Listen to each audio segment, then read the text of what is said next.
ভাই ভালো রেজাল্ট করেছে বলে মা এই যে সারপ্রাইজ দিতাম, কিন্তু তার আগে থেকে বলা হয়ে গেছে আমার মার কিছু সারপ্রাইজ রাখে না। কেকটাও সারপ্রাইজের জন্য রেখেছিলাম, এই কেকের কথাও বলে দিয়েছে। তো যাই হোক, এই গিফটটা মা এনেছে, তো দেখাই তোমাদের।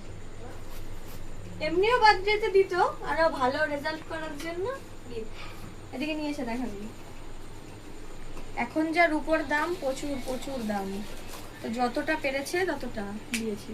আমার মা কোনো কথা কয় না, আমার মা স্ট্যাচু।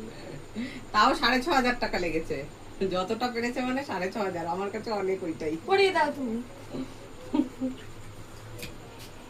এদিকে এসো।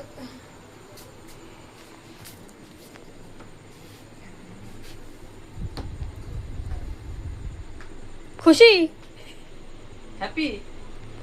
কেকটা যেন কিছু না হয়।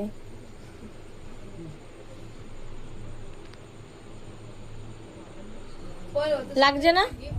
আর আমার মা এই যে শাড়িটা পরে আছে, মাধ্যমিকের পরে ওকে কাজে যেতে বারণ করেছিল, ও কাজে গিয়ে মাকে এই শাড়িটা সারপ্রাইজ দিয়েছিল।